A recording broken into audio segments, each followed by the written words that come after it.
Whatever I say, you need not believe blindly. Think on your own. It is not enough if you merely listen. You should also think. You will understand when you ponder upon it. Only then it becomes your own.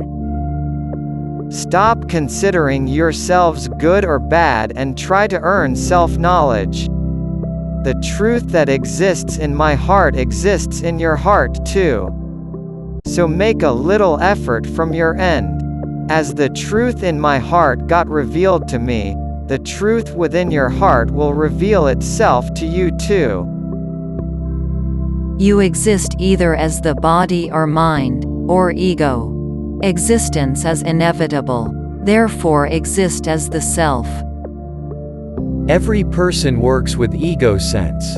Every task yields fruit. Good deeds yield good fruits, whereas evil deeds yield bad fruits. Both of them are born by ego sense. The truth inside is in no way related to them. Don't bother about rebirth. Instead, die when you are very much in this body and retake birth in the same body.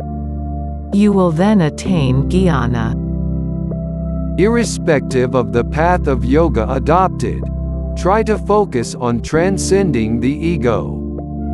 The ego-based speech and deeds, including friendships, resemble a fort made of playing cards.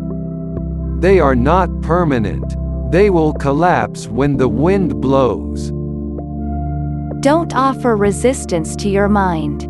Your spiritual practices cannot match the force of your mind. Your spiritual practices are bound to get defeated by the mind. Just don't get into the mind's affairs. Don't pay any attention to the mind. The mind has to remain unheeded. Perform spiritual practices in the waking state and try to obtain the deep sleep state in the waking state. Whatsoever's absence makes you blissful in a deep sleep, it has to be lost in the waking state through conscious effort. The blissful state of deep sleep is then experienced in the waking state. It then becomes your last birth. Once the thinking faculty is reformed, how long does it take for you to get reformed? Chant the Gayatri mantra to secure a reformed thinking faculty. Do not meditate mechanically. Use your discretion. Aping others leads to confusion. You cannot understand the scriptures in this manner. Improper understanding leads to mistakes. Hence, give it thorough scrutiny. When a person is diseased, he tries to get rid of the disease to become normal and healthy. Similarly, thought or ego sense is also a disease you should eradicate by self-enquiry. So then, one does not die but becomes one with the universe. Therefore, it should be the goal in one's life. Do not talk about petty matters and the petty-minded. Always contemplate upon the truth and bliss. Unless you have a particular fault in yourself, you cannot recognize it in others. To see wrong in others is one's own wrong. Illusion or Maya exists in the form of the mind. The mind constantly compels you to stay engaged in worldly hassles and pursuits. For thousands of births, the mind has been gathering and compiling the dust related to the world. Persuade the forceful mind and conquer it. Tell the mind, you have known enough of this world. Now know thyself. Liberation dawns upon the one who is intelligent, discriminate, unattached, unassuming, and noble at heart.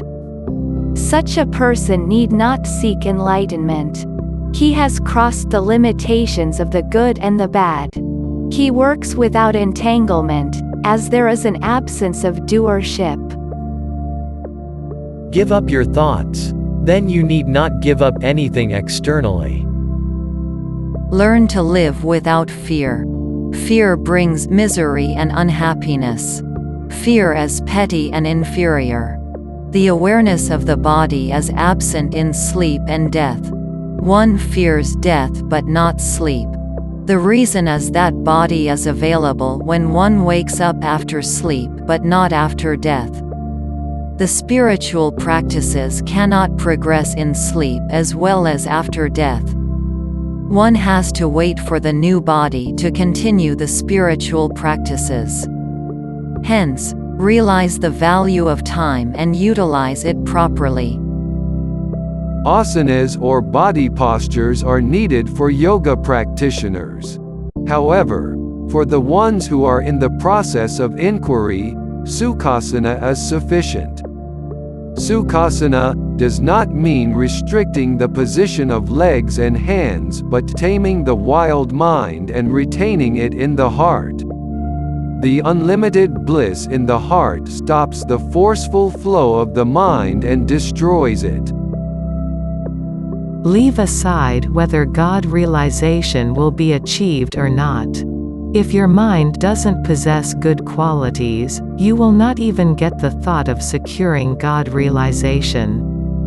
If you don't have a wealth of good qualities, endless love for God is impossible. You lament over those household members who are dead. You become sorrowful that they are dead. Who is the one that becomes sorrowful? If you inquire about the one who laments over the dead, you will attain self-realization. The Puranas have described the glory of Vaikuntha and Kailasa. But compared to the peace and bliss within your heart, how trivial is the happiness experienced in such worlds. Look at the boldness of Bhagavan in speaking such words. Bhagavan has indirectly indicated that when the peace and bliss within the heart are experienced, you will not even get the thought of visiting Vaikuntha or Kailasa. It is good if your entire sorrow is exhausted before death approaches. When all of your sorrow is depleted, happiness alone is left. If the whole sorrow gets exhausted before death, you need not cry or assume physical bodies any further. The body's birth is not the actual birth. The body's death is not the real death. Your birth happens when the ego takes birth. The death that you refer to is not actual death. The ego is effaced when it reaches its origin. It is only real death. He alone, who does not get a body after death, is considered to have attained actual death. On the contrary, if he does get another body, it cannot be regarded as real death. Self alone is truth. The other things are not true. Truth is one, and exists within your heart. Only when you realize it, freedom, bliss, and happiness are secured. Don't get involved in unnecessary affairs. Don't meddle with others' affairs as it increases your ego sense.